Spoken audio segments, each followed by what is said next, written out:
Electricity के बगैर तो कुछ भी पॉसिबल नहीं है, हमारा आपका इंटरेक्शन भी पॉसिबल नहीं था जैसे हो रहा है, ठीक है। अब इलेक्ट्रिसिटी में जो सबसे मेन चीज़ है, ये मतलब इलेक्ट्रिसिटी आपके सामने जो आ रही है, ये तो फाइनल प्रोडक्ट है जो आपके सामने आ रहा है। इसके पीछे बैकग्राउंड में क्या क्या फैक्टर्स काम कर रहे हैं, ठीक है, कैसे ये फ्लो हो रहा है, क्या चीज़ फ्लो कर रही है, क्यों फ्लो कर रही है, ये सारी चीज़ें हम लोग देखेंगे इसमें, ठीक है। अब ये मॉडल एटम्स, हम शुरू करते हैं एटम से। हर चीज़ एटम से मिलकर बनी है, ठीक है। एटम्स में क्या होते हैं, प्रोटॉन्स होते हैं जिनका पॉजिटिव चार्ज है, न्यूट्रॉन्स होते हैं जिनका कैसा चार्ज है, न्यूट्रल है, और इलेक्ट्रॉन्स का कैसा चार्ज है, नेगेटिव चार्ज है, ठीक है। अब आप सब जानते हैं कि पॉजिटिव चार्ज के अगर दो प्रोटॉन्स हम लेते हैं तो वो क्या होगा, उनके बीच में अट्रैक्शन होगा या रिपल्शन होगा, बहुत बेसिक सी चीज़ है, खैर, ठीक है। क्या होना है, रिपल्शन होना है, दूर जाएंगे ये, ठीक है। उसी तरह से अगर हम इलेक्ट्रॉन दो ले लें तो क्या करेंगे, ये तो अट्रैक्ट करेंगे ना, क्या होगा, ये भी रिपल्शन होगा, ठीक है। सेम चार्ज हैं, ठीक है। लाइक चार्जेस वाला कॉन्सेप्ट देखना है यहाँ पे, लाइक चार्जेस हैं देन दे विल रिपल। अच्छा, ये लाइक चार्जेस रिपेल कर रहे हैं दोनों ही केसेस में। अब क्या होगा, अगर हम हाँ, अब अट्रैक्शन होगा, ठीक है, हाँ, ठीक है। तो अपोजिट चार्ज अट्रैक्ट करते हैं, ठीक है। अब देखिए यहाँ पे इलेक्ट्रॉन पे चार्ज कितना होता है, चार्ज को हम लोग Q से डिनोट करते हैं ना, इतना तो सबको बेसिक क्लियर है। जैसे ICC वाले तो 9th में अच्छा खासा पढ़ चुके हैं, CBSE वालों ने अपना 8th में पढ़ा था, लेकिन फिर भी हम देखते चल रहे हैं। चार्ज ऑफ इलेक्ट्रॉन सबको याद है, -1.6 × 10⁻⁻19 कूलम। अच्छा, इसकी डिस्कवरी कैसे हुई थी चार्ज की, केमिस्ट्री में पढ़ाया गया होगा ना, बताओ कैसे हुई थी, किसी को पता है, किसी को आइडिया नहीं, चलो अच्छा। प्रोटॉन पे चार्ज कितना है, हाँ हाँ, तो जानते हैं, हाँ हाँ बिल्कुल, ठीक, जानते हैं ना सभी लोग इसके बारे में, बस, हाँ हाँ, ठीक है। तो प्रोटॉन का चार्ज मैग्नीट्यूड में वही रहता है, बस माइनस साइन से प्लस साइन हो जाएगा यहाँ पे। अच्छा, न्यूट्रॉन पे क्या चार्ज होता है, न्यूट्रॉन पे कोई चार्ज नहीं होता है, और इसीलिए न्यूट्रॉन का नाम भी न्यूट्रॉन है, क्यों, क्योंकि वो क्या है, क्योंकि वो, हाँ, क्योंकि वो न्यूट्रल है, ठीक है। अब आते हैं मास पे, मास पे बात कर लेते हैं, पूछे जाते हैं। मास ऑफ इलेक्ट्रॉन 9.11, इसको राउंड ऑफ करके आप 9 × 10⁻31 करके भी कुछ लोगों ने याद किया होगा, वो भी सही है, ठीक है। मास ऑफ प्रोटॉन कितना होता है, किसी को याद है, मास ऑफ प्रोटॉन याद है किसी बच्चे को, कितना होता है, कोई आइडिया? अच्छा, अच्छा, वो इलेक्ट्रॉन से ज़्यादा मास है या कम है? हाँ, ज़्यादा है, ठीक है। यानी प्रोटॉन भारी है, ठीक है, प्रोटॉन भारी है। कितना भारी होगा, कोई आइडिया है, कितना भारी होगा? मतलब 1 times, 2 times, 10 times, 100 times, 1000 times, 2000 times, 1800 times, हाँ, नियरली 2000 टाइम्स भारी होता है। मास ऑफ न्यूट्रॉन देखने में, लिखने में वैसे ही लिखा जाता है, क्यों, क्योंकि जो डेसिमल प्लेसेस हैं उनमें डिफरेंस होता है। मतलब ये होता है 1.6723 करके है, और ये आता है 1.674 समथिंग करके, ठीक है। तो ये मतलब यहाँ पे थोड़ा सा वेटेज ज़्यादा है। यानी अगर आपसे पूछा जाए दोनों में, क्वेश्चन इस तरह का बना दें अगर, ट्रिकी क्वेश्चन, कि बताइए प्रोटॉन और न्यूट्रॉन में कौन भारी है, तो आप क्या बोलेंगे, न्यूट्रॉन भारी है, ठीक है। बहुत कम ही सही, लेकिन फैक्ट तो फैक्ट है, ठीक है, तो आपको याद होना चाहिए प्रिसाइसली, ठीक है। आगे चलते हैं हम लोग। अब यूनिट्स ऑफ चार्ज देख लेते हैं क्या है, क्या यूनिट्स होती है चार्ज की। अब इसमें आपको कुछ इंटरेस्टिंग चीज़ें आज पता चलेंगी, ठीक है। एक कूलॉम जो होता है वो होता है 3 × 10⁹ ESU के बराबर। एक यूनिट ये भी होती है कूलॉम की बात, चार्ज की। एक कूलॉम ESU में अगर उसको लिखना है, ESU मतलब इलेक्ट्रोस्टैटिक यूनिट, या स्टैट कूलॉम भी बोलते हैं इसको शॉर्ट में। स्टैट कूलॉम या इलेक्ट्रोस्टैटिक यूनिट, ये एक ही बात है। एक कूलॉम को अगर आप ESU में लिखना चाहते हैं तो आपको इस तरह लिखना पड़ेगा, 3 × 10⁹ ESU। अच्छा, मतलब ये कूलॉम की छोटी यूनिट है या बड़ी यूनिट है? हाँ, छोटी, ठीक है, हाँ, तो बस बिल्कुल बिल्कुल, बस तो इसी को ध्यान रखना है, ये कूलॉम की काफ़ी छोटी यूनिट है। आगे चलते हैं, देखिए एक और यूनिट होती है EMU। अब EMU भी छोटी यूनिट है। अब EMU कितनी है, EMU क्या है, इलेक्ट्रोमैग्नेटिक यूनिट, या इसको एब कूलॉम भी बोलते हैं, ठीक है, इलेक्ट्रोमैग्नेटिक यूनिट या एब कूलॉम। तो इलेक्ट्रोमैग्नेटिक यूनिट जो है वो कूलॉम्स की कितनी है, 1/10 है, ठीक है, 1/10। अब यहाँ पे बताइए, ये कूलॉम बड़ा है या EMU बड़ा है? हाँ, EMU बड़ा है, ठीक है। तो याद रखिएगा, ये कूलॉम की छोटी यूनिट है, ये कूलॉम की बड़ी यूनिट है, ठीक है। ये तो सब जानते हैं क्या होता है, number of electron in 1 coulomb of charge. Number of electron in 1 coulomb of charge कैसे आता है, आया कैसे, कैसे आया?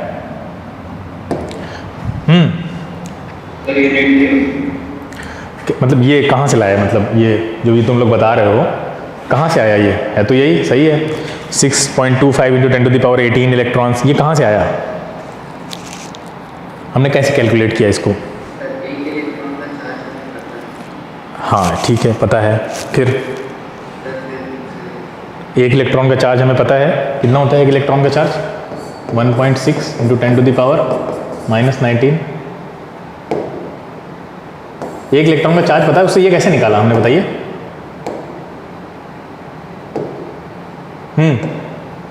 1.6 × 10⁻−19 क्या होता है? ये चार्ज ऑन 1 इलेक्ट्रॉन है ना ये। हाँ, चार्ज ऑफ 1 इलेक्ट्रॉन।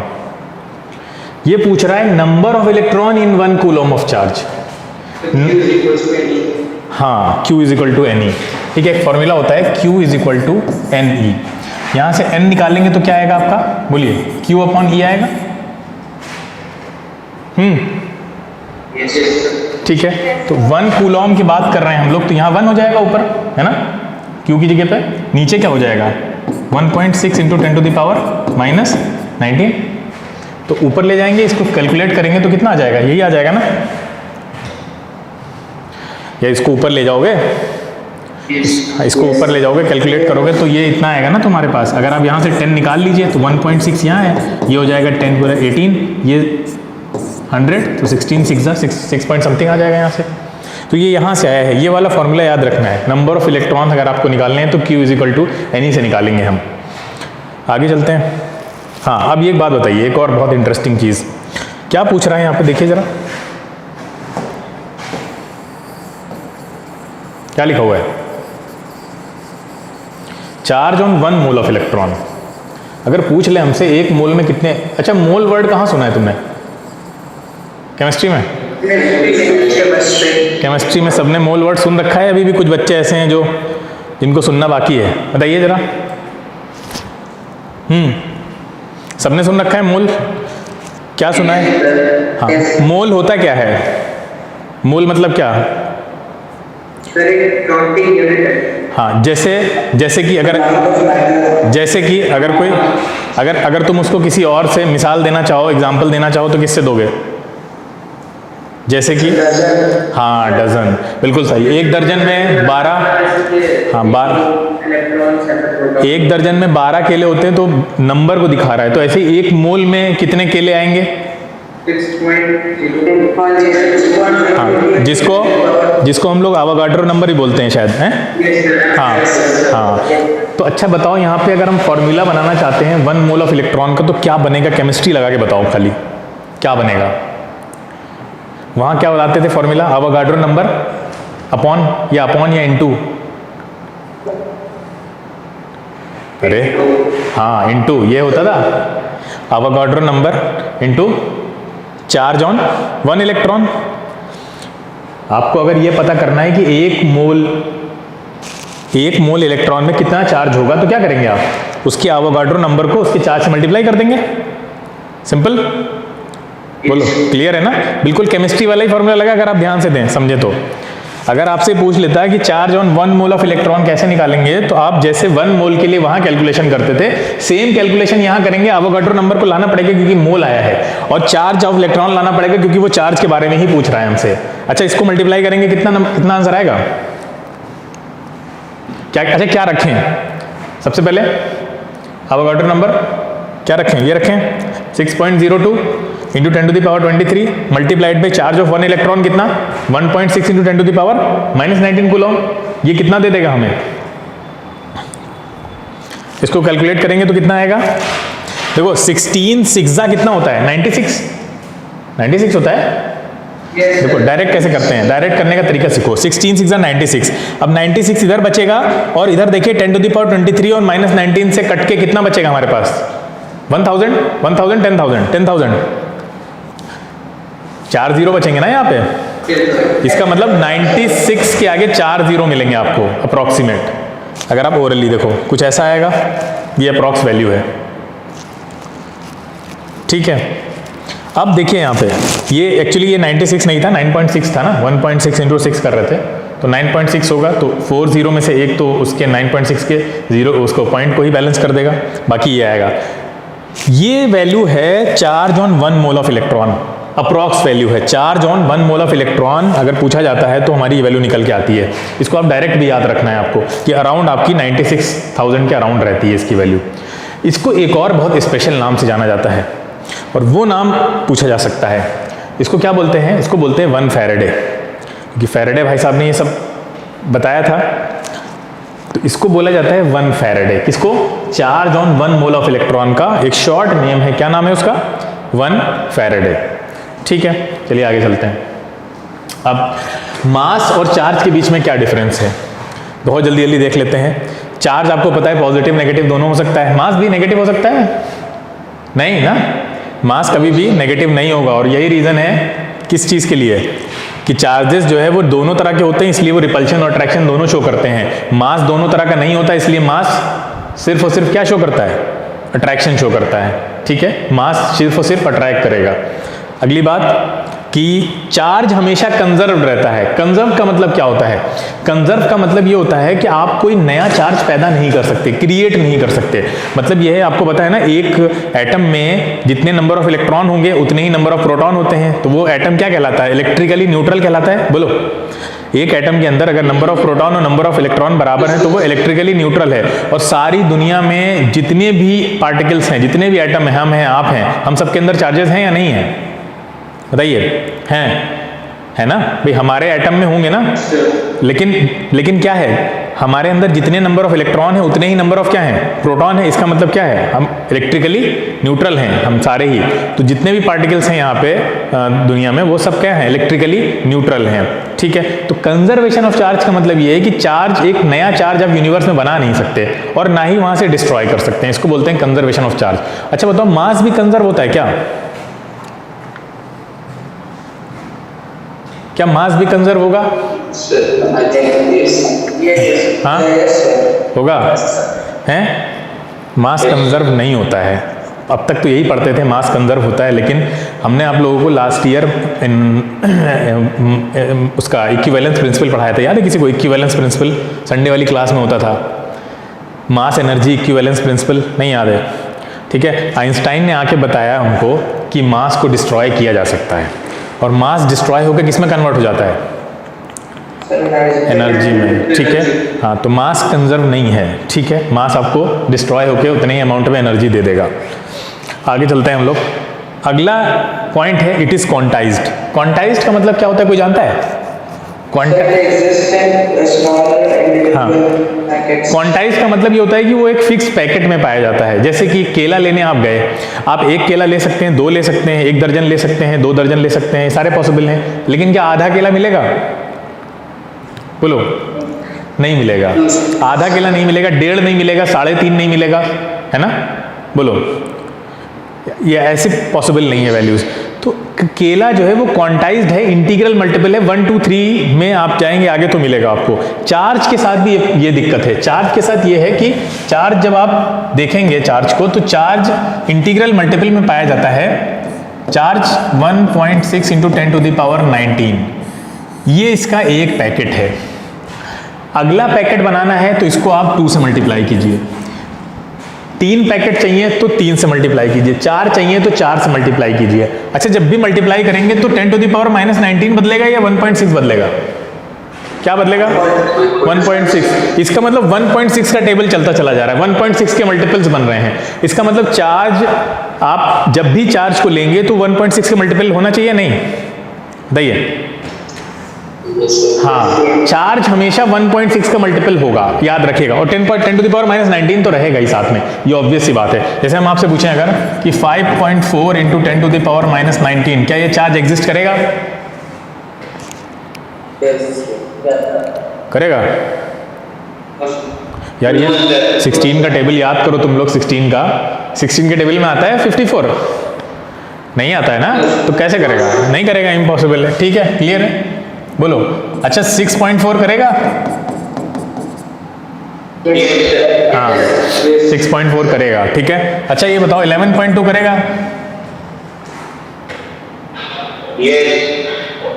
अब कुछ लोग टेबल लिख रहे होंगे, याद कर रहे होंगे इतने टाइम पे, कैलकुलेटर लेके बैठे होंगे ना, करेगा ये नहीं करेगा। अरे 16 7 112 होता है, 16 7 112 होता है, तो 112 भी तो है ये। ठीक है, समझ में आ रही है बात, बोलो। 4.8 करेगा, हाँ करेगा, ठीक है, बस ये बात ध्यान रखनी है आप लोगों को, गलत नहीं करना। अच्छा बताइए 7.2 करेगा, 7.2 70 नहीं करेगा, हाँ ठीक है, सही है, समझ गए। ठीक है, तो ये जो क्वांटाइजेशन का कॉन्सेप्ट है, इसमें बस इतना याद रखिए कि 1.6 के मल्टीपल में मिलेंगे चार्जेस, और जो मल्टीपल चॉइस क्वेश्चन बनेंगे वो ऐसे ही बनते हैं, वो आपका चेक करेंगे कि आप ये चीज़ आप जानते हैं नहीं। ये जो फॉर्मूला है ना Q = NE, इसमें n जो है वो क्या होता है, n क्या होगा इसमें, n हमेशा क्या लिया जाएगा, नहीं अरे यार n जो है वो क्या लिया जाएगा, n को आप क्या लेंगे, n को 1 2 3 4 ऐसे लेंगे बस खाली, ठीक है। n हमेशा 1 2 3 हाँ पॉजिटिव इंटीजर्स में ही रहेगा, ठीक है। और E है क्या है, चार्ज ऑफ इलेक्ट्रॉन है। आगे चलते हैं, मास क्वांटाइज्ड है या नहीं है ये हम जानते नहीं है मास के बारे में। अगर मास के बारे में क्वेश्चन आता है then we will write quantisation of mass is yet to be finalised और एस्टैब्लिश्ड। क्वांटाइजेशन अभी मास का हुआ नहीं, क्योंकि जब भी कोई छोटा लिया जाता है उससे फिर डिस्कवरी हो जाती है, कुछ और मिल जाता है। अब देखिए एटॉमिक मॉडल जो बोर वाला, सॉरी बोर नहीं, कौन थे सबसे पहले, डाल्टन वाला जो मॉडल था, डाल्टन ने क्या कहा था, इंडिविजिबल है ना, तो सबसे छोटा क्या था, पैकेट एटम था। उसके बाद जब पता चला सब एटॉमिक पार्टिकल्स होते हैं, तो अब इलेक्ट्रॉन भी हैं, प्रोटॉन भी, ये सब के बारे में पता चला। तब तक हम लोग यही पढ़ रहे थे। अब हमें पता चला है कि इलेक्ट्रॉन भी क्वार्क से मिलकर बने होते हैं ना, सुना होगा, तो इलेक्ट्रॉन भी तो क्वार्क से मिलकर बने होते हैं, हाँ, तो ये मतलब उससे भी छोटा आ गया। तो ये चीज़ ऐसे न्यूट्रॉन है, तो न्यूट्रॉन भी क्या चीज़, हाँ स्टैंडर्ड मॉडल जो आया है उस स्टैंडर्ड मॉडल के हिसाब से इलेक्ट्रॉन भी क्वार्क से मिलकर बने हैं, ठीक है। प्रोटॉन भी उनसे छोटे पार्टिकल से मिलकर बने हैं, इवन न्यूट्रॉन भी उससे छोटे। अब जैसे हमने आपसे कहा कि इलेक्ट्रॉन का जो चार्ज है वो हमेशा E या 2E या 3E रहेगा ना, अभी बोला ना क्वांटाइजेशन में यही बोला ना हमने, क्वांटाइजेशन में यही बोला ना, E रहेगा या 2E रहेगा। भैया n को 1 2 3 लोगे तो E 2E 3E यही तो आएगा भाई, 1.6 या 3.2 या 4.8 यही सब आएगा, यही बोला है ना अभी बोलो। लेकिन अब यहाँ पे अगर कोई क्वार्क वाला कॉन्सेप्ट अप्लाई करे तो कहेगा नहीं, जो इलेक्ट्रॉन है वो भी तो दो तरह के क्वार्क से मिलकर बना होता है, 1/3 और 2/3 वाला कॉन्सेप्ट वहाँ पे लग जाता है। तो वहाँ पे अगर तुमसे कोई कहे कि ये भी तो होता है कि इलेक्ट्रॉन जो है वो ऐसे पॉसिबल है, ये इस तरह से, तो हम ये अभी इसलिए नहीं मानते क्योंकि अभी इतना ज़्यादा ये सारी चीज़ें हमारे सिलेबस में नहीं डाली गई है ना, अभी इनिशियल लेवल पे हमें पढ़ना है। तो इनिशियल लेवल पे हम यही कहेंगे कि इलेक्ट्रॉन जो है इस तरह से फ्रैक्शन में पॉसिबल नहीं है, ठीक है। हालांकि ये इसके आगे चीज़ें बहुत पहुंच चुकी हैं, क्योंकि इलेक्ट्रॉन भी जब दो चीज़ों से, छोटी छोटी चीज़ों से मिलकर बना है, तो ये क्यों नहीं पॉसिबल है, बिल्कुल पॉसिबल है, ठीक है। तो लेकिन नॉलेज के लिए ये बात समझना जानना जरूरी है, लेकिन सिलेबस के लिए हमें ये याद रखना है कि ये इंटीग्रल मल्टीपल है अभी भी, ठीक है। अभी भी ये फ्रैक्शन वाली चीज़ें हमें नहीं लेनी है यहाँ पे। तो हम कहने का मतलब ये है कि इलेक्ट्रॉन से भी छोटी चीज़ें अवेलेबल हो गई हैं आज, इलेक्ट्रॉन ही सबसे छोटा पार्टिकल नहीं रह गया है, इलेक्ट्रॉन भी छोटे छोटे और पार्टिकल से मिलकर बना, जिसको क्वार्क बोलते हैं, ठीक है। कभी एक्स्ट्रा क्लास लगाएंगे तो आपको बताएंगे स्टैंडर्ड मॉडल क्या है, उसमें कैसे कैसे जो है वो बाकी पार्टिकल्स के क्या नाम लिए गए हैं, जैसे आपका प्रोटॉन है या न्यूट्रॉन है, ठीक है, ग्लूऑन्स हैं, ठीक है, जैसे ग्रेविटी के लिए ग्रेविटॉन है। तो ये मास क्वांटाइज्ड इसलिए नहीं है क्योंकि मास का सबसे छोटा पैकेट अभी फाइनलाइज नहीं हुआ, एस्टैब्लिश नहीं हुआ है। आगे चलते हैं, नेक्स्ट क्वेश्चन क्या है, charge is always associated with mass, charge के साथ हमेशा मास रहेगा। देखिए चार्ज जो है वो इनहेरेंट प्रॉपर्टी होती है मैटर की, चार्ज के बगैर कोई मैटर एग्जिस्ट नहीं कर सकता, कह सकते हैं आप, यानी हर मैटर के अंदर कहीं ना कहीं चार्ज होगा। अब एक चार्ज ये है कि बॉडी के अंदर प्रोटॉन और इलेक्ट्रॉन दोनों ही पाए जाते हैं। यहाँ पे जो चार्ज की बात की जा रही है वो ये है कि जब आप किसी भी एटम से इलेक्ट्रॉन्स को निकाल लें या उसके अंदर इलेक्ट्रॉन्स को डाल दें, तो क्या होता है, अगर हम इलेक्ट्रॉन को निकाल लें किसी एटम से तो उसके ऊपर कैसा चार्ज आएगा बताओ, हाँ पॉजिटिव। अगर उसके अंदर इलेक्ट्रॉन्स को डाल दें तो कैसा चार्ज होगा, केमिस्ट्री में पढ़ा होगा, नेगेटिव हो जाएगा। तो जो चार्ज्ड बॉडी कहलाती है वो कहलाती है जिसके अंदर प्रोटॉन और इलेक्ट्रॉन का बैलेंस बिगड़ जाए। अच्छा, बैलेंस बिगाड़ने के लिए आप प्रोटॉन ना निकाल सकते हैं ना दे सकते हैं, सिर्फ क्या कर सकते हैं, सिर्फ इलेक्ट्रॉन निकाल सकते हैं और इलेक्ट्रॉन को ही दे सकते हैं। तो अगर इलेक्ट्रॉन की कमी हो गई तो प्रोटॉन डोमिनेट कर जाएगा, यानी पॉजिटिव चार्ज डोमिनेट कर जाएगा, उसके ऊपर पॉजिटिव चार्ज आ जाएगा। अगर इलेक्ट्रॉन ज़्यादा हो गए, ठीक है, तो इलेक्ट्रॉन डोमिनेट करेंगे तो कैसा चार्ज आएगा, जो इलेक्ट्रॉन का चार्ज है नेगेटिव चार्ज आ जाएगा। तो जिस भी एटम के पास इलेक्ट्रॉन या तो ज़्यादा हो या कम हो वही चार्ज्ड बॉडी कहलाती है। तो ऐसी हर एक बॉडी के पास मास ज़रूर होगा, बगैर मास के वो एग्जिस्ट कैसे करेगी, तभी लिखा हुआ है charge is always associated with mass. भाई मास तो होगा ना, इलेक्ट्रॉन का अपना मास होगा नहीं होगा, बोलो, उसके अंदर मौजूद प्रोटॉन का अपना मास होगा नहीं होगा, न्यूट्रॉन का मास होगा ना। तो ये तीनों चीजें उसके अंदर प्रेजेंट हैं। तो आप ऐसा कैसे कह सकते हैं कि कोई बॉडी बगैर मास के चार्ज लेकर बैठी हुई है? ऐसा कोई चार्ज आप जानते हैं जो मासलेस हो? नहीं जानते ना, बोलिए, मासलेस चार्ज के बारे में नहीं जानते ना हम लोग। तो इसका मतलब ये है कि if there is a charge then there will be mass, ठीक है। यहां पे बताइए क्या यहां के लिए वाइस वर्सा ट्रू होगा ये जो भी हमने देखा? नहीं होगा, क्योंकि हम और आप भी तो मास हैं, लेकिन क्या हम चार्ज बॉडीज हैं? नहीं। तो मास कैन रिमेन विदाउट चार्ज, क्या बोल सकते हैं ऐसा? बोलो, मास कैन एग्जिस्ट विदाउट चार्ज, बोल सकते हैं? बिल्कुल बोल सकते हैं, बिल्कुल बोल सकते हैं, बस ये बात समझने वाली है। मास can exist without net charge. देखो नेट चार्ज की जो बात की जा रही है वो वही डिसबैलेंस को दिखा रहा है जो प्रोटॉन और इलेक्ट्रॉन के बीच में आता है, ठीक है। आगे चलते हैं। अब आगे बहुत इंपॉर्टेंट प्रॉपर्टी आने वाली है, ध्यान से सुनिएगा। कह रहा है चार्ज इज इनवेरिएंट। अब इनवेरिएंट का मतलब क्या होता है? जो वेरी ना करे, यही मतलब हुआ ना। इनवेरिएंट है यानी जो वेरी नहीं करता। वेरी करना मतलब होता है बदलना, यानी जो बदले ना, यानी जो कांस्टेंट हो। चार्ज इज इनवेरिएंट मतलब चार्ज नहीं बदलता है। चार्ज नहीं बदलता है, इसका क्या मतलब है? चार्ज हमेशा जितना है उतना ही रहेगा। जैसे 5 कूलॉम का चार्ज है, उसको आप कहीं पे भी ले जाइए वो 5 कूलॉम का ही रहेगा।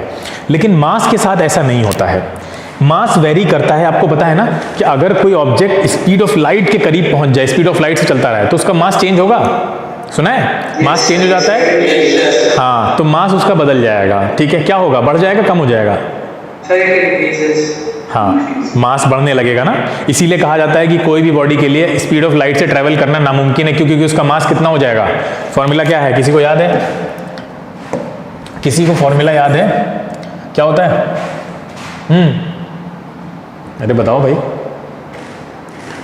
मास का फॉर्मूला क्या होता है अगर स्पीड ऑफ लाइट से चलेगा? m0 अपॉन क्या होता है? 1 - v² अपॉन c²। ये सुना है? ये आइंस्टाइन ने फॉर्मूला दिया था कि अगर किसी ऑब्जेक्ट की स्पीड, ये जो v जो है वो ऑब्जेक्ट की स्पीड है, अगर वो स्पीड ऑफ लाइट से चलेगा तो सोचो 1 - 1 0 हो जाएगा। 1 - 1 0 हो जाएगा ना। c ऊपर भी आ जाएगा, c नीचे भी आ जाएगा। तो 1 - 1 0 तो √0 0 हो गया। तो m0 अपॉन 0 क्या बन जाएगा? इन्फिनिटी। अरे 1 अपॉन 0 इन्फिनिटी होता है ना, बोलो।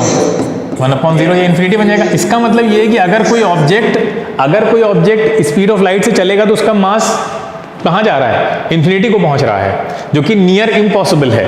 इसलिए कह दिया जाता है कि स्पीड ऑफ लाइट को अटेन कर पाना, पकड़ पाना नामुमकिन सी बात है, क्योंकि मास कहाँ पहुंच जाएगा फैल के।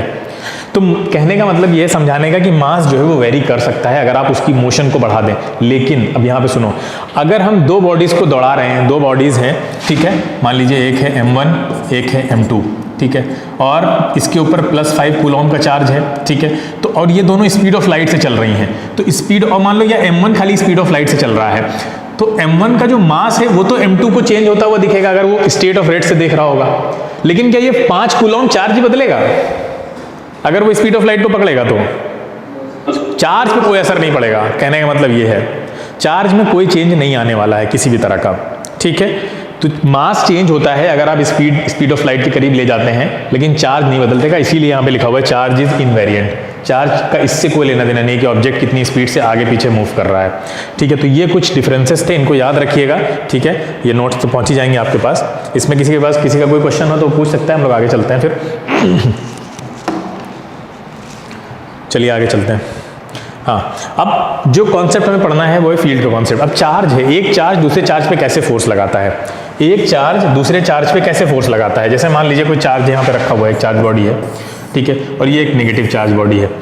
ठीक है। तो ये चार्ज बॉडी इस पे कैसे फोर्स लगाती है, एक डिस्टेंस से कैसे खींच लेती है उसको, कांटेक्ट वाला की बातें तो समझ में आती हैं, लेकिन अगर कोई दो चीज़ें दूर रखी हुई हैं उसके बाद भी वो एक दूसरे को खींच लेती हैं तो कैसे खींच लेती हैं, इसको बोलते हैं एक्शन एट अ डिस्टेंस। जैसे आप कोई भी चीज़ ऊपर से छोड़ेंगे तो वो नीचे ही गिरेगी, अब ऊपर नीचे से ज़मीन उसको खींचने तो आ नहीं रही है, यानी ये नॉन कॉन्टैक्ट फोर्स हुआ। तो नॉन कॉन्टैक्ट फोर्सेज में ऐसे बीच में कौन सी ऐसी चीज़ होती है जो उन दोनों को कनेक्ट करती है, ठीक है। आप ये मार्कर अगर छोड़ते हैं तो मार्कर नीचे आ रहा है, तो कौन सी ऐसी चीज़ है जो मार्कर को यहाँ से पकड़ के नीचे ले जा रही है? भाई नहीं है तो क्या है, भूत है क्या यहाँ पे कोई? ऐसा तो नहीं है ना। कौन सी ऐसी चीज़ है जो मार्कर को आपने छोड़ा और मार्कर आके ग्राउंड पे टकराया? भाई कौन लेने आया था इसको यहाँ पे? चलो हमें दिखा नहीं, लेकिन होना तो चाहिए। क्या था? हाँ, वो फील्ड थी, वो एरिया ऑफ। अब ये इसमें होता क्या है, थोड़ा सा मतलब हम लोग इसको अच्छे लेवल पे समझते हैं। फैराडे ने बताया था हमको सबसे पहले, ये फैराडे ने बताया था। फैराडे की हिस्ट्री बड़ी अजीब है। फैराडे को मतलब डेरिवेशन समझ में नहीं आते थे, बिल्कुल न्यूटन का अपोजिट थे समझ लो वो। न्यूटन बड़े हर चीज़ को मैथमेटिकल फॉर्म में लिखना चाहते थे, ठीक है। और उन्होंने केपलर के लॉज को भी मैथमेटिकली समझाया, ठीक है, वरना केपलर के लॉज में बहुत कमियां थी, केपलर समझा ही नहीं पाए ऐसा क्यों होता है, न्यूटन ने समझाया। लेकिन फैराडे क्या थे, फैराडे को ये सब डेरिवेशन समझ में नहीं आते, तो स्कूल भी नहीं गए थे कभी भी। उनको क्या था, वो खाली अपनी लॉजिक अप्लाई करते थे, थॉट एक्सपेरिमेंट्स करते थे और चीज़ों को डिराइव कर देते थे। तो फैराडे ने सबसे पहले ये बताया था कि इसका मतलब ये, न्यूटन ये कहते थे स्पेस चेंज नहीं होता है, यानी हमारे आसपास जो स्पेस है वो कांस्टेंट रहता है टाइम के साथ, वो बदलता नहीं है। तो फैराडे ने सोचा कि अगर स्पेस नहीं बदलता है तो फिर दो चीज़ें एक दूरी पे रखी हुई हैं, एक्शन एट अ डिस्टेंस कैसे पॉसिबल है। और बहुत अच्छी सोच थी ये, लॉजिक जितना ज़्यादा आप लगाएंगे चीज़ों में उतना ज़्यादा चीज़ें आपको अच्छे समझ में आएंगी। तो ये फैराडे का बहुत अच्छा एग्जाम्पल है हमारे सामने कि उन्होंने सोचा कि भाई दो चीज़ें अगर एक दूसरे को एट अ डिस्टेंस अट्रैक्ट कर लेती हैं, चाहे वो मैग्नेट हो, चाहे वो चार्जेस हों, या वो ग्रेविटेशन में सेब का ऊपर से नीचे गिरना है, तो कैसे हो रहा है। इसका मतलब ये है कि बीच में कोई मीडिएटर का रोल प्ले कर रहा है, कोई ना कोई ऐसा काम कर रहा है जो हमें दिख तो नहीं रहा है लेकिन वो कर रहा है। तो उन्होंने कहा कि स्पेस चेंज किया जा सकता है। अब पहली बार न्यूटन, कहीं ना कहीं न्यूटन की जो थ्योरी चली आ रही थी उसको उन्होंने उससे अलग हट के सोचा, तो स्पेस को चेंज किया जाता है। अब स्पेस को चेंज करता कौन है, उसके लिए उन्होंने बताया कि हर एक चार्ज के अराउंड एक फील्ड होती है। ऐसे ये फील्ड क्या करती है, अपने आसपास मौजूद जो स्पेस है उसको चेंज करती है, और फिर वो जो स्पेस है, जो स्पेस मौजूद था वो चेंज हुआ, और इसके अराउंड जो स्पेस है, यानी ये जो पॉजिटिव चार्ज है इसकी फील्ड ने स्पेस को चेंज किया, और फिर वो मॉडिफाइड स्पेस जो है वो जाकर दूसरे चार्ज पे फोर्स लगाता है। और इसकी एनालॉजी को आप उससे स्पेस को चेंज करने का मतलब ये है कि स्पेस एक फैब्रिक की तरह है। फैब्रिक समझते हो ना, जैसे कपड़ा होता है, ठीक है, जैसे कपड़ा है, आपने कपड़े को कहीं पे ऐसे लगा के टेंशन से ऐसे मान लीजिए आपने अब जैसे चादर होती है ना, चादर को आप एक चारों कोनों को बांध दीजिए, ठीक है, बांध दीजिए तो बीच में टेंशन हो जाएगी ना ऐसे। तो अब आप खुद ही सोचिए कि एक कॉर्नर पे अगर आप ऐसे हाथ मारिए तो उसकी जो, जैसे पानी होता है, पानी में आप एक जगह हाथ मारिए तो रिपल्स दूर तक जाती हैं। तो वो रिपल्स को दूर तक कौन ले जा रहा है, मतलब वो एक फैब्रिक की तरह काम कर रहा है। एक जगह आपने डिस्टर्ब किया तो उसके सारे मॉलिक्यूल्स जो भी थे वो सब हिले, वहां से वाइब्रेट हुए, और उन्हीं की वजह से दूसरी जगह तक, एक से दूसरी जगह पर आपका जो इफेक्ट था, वाइब्रेशन था, वो पहुंच गया। सेम स्पेस के साथ भी वही केस है। स्पेस एक फैब्रिक की तरह है, हमें दिखता नहीं है लेकिन वो फैब्रिक की तरह है पूरी तरह। स्पेस और टाइम का फैब्रिक बना हुआ है हमारे चारों तरफ, जहाँ पे भी हम लोग खड़े हुए हैं अभी भी। तो अभी भी मैं जैसे ये बात कर रहा हूँ यहाँ पे, ये माइक से, ये वायरलेस से सारी चीज़ें आप तक पहुँच रही हैं। तो ये कैसे पहुँच रही हैं? अगर स्पेस में कोई ऐसी मतलब चेंज होने वाली चीज़ नहीं है तो फिर पहुँचाएगा कौन? तो उन्होंने बताया कि स्पेस टाइम का एक फैब्रिक है, उसको मॉडिफाई करती है फील्ड। फिर वो मॉडिफाइड स्पेस जो होता है वो आपका जो दूसरा चार्ज है उस पे जाके फोर्स लगाता है, बिल्कुल वैसे ही जैसे पानी में होता है। पानी में आप दो बॉल्स डाल दीजिए, ठीक है, और एक बॉल को ऐसे यहां से हिलाएंगे अगर आप, तो पानी की रिपल्स आगे क्रिएट होती जाएंगी और दूसरी बॉल को भी हिला देती हैं। ये समझ में आ रहा है ना? बस फर्क इतना है बेटा कि पानी हमें दिखता है और स्पेस हमें दिखता नहीं है, ठीक है। मतलब इससे बढ़िया एक्सप्लेनेशन कोई पॉसिबल नहीं था इसका। तो और ये बात आगे जाके आइंस्टाइन ने बहुत अच्छे से मतलब प्रूव भी की, और आइंस्टाइन ने आके बिल्कुल न्यूटन की जो ग्रेविटी को एज अ फोर्स उन्होंने स्टैब्लिश किया, तो उसको बिल्कुल जाके डिस्ट्रॉय कर दिया कि फोर्स है ही नहीं ग्रेविटी। हम यहाँ पे आपको दिखाएंगे एनिमेशन से कि कैसे उन्होंने प्रूव किया था कि वो फोर्स नहीं है, और बहुत अच्छा एनालॉजी है, उससे आप बहुत अच्छी तरह समझ सकते हैं। उससे ब्लैक होल को एक्सप्लेन किया जा सकता है।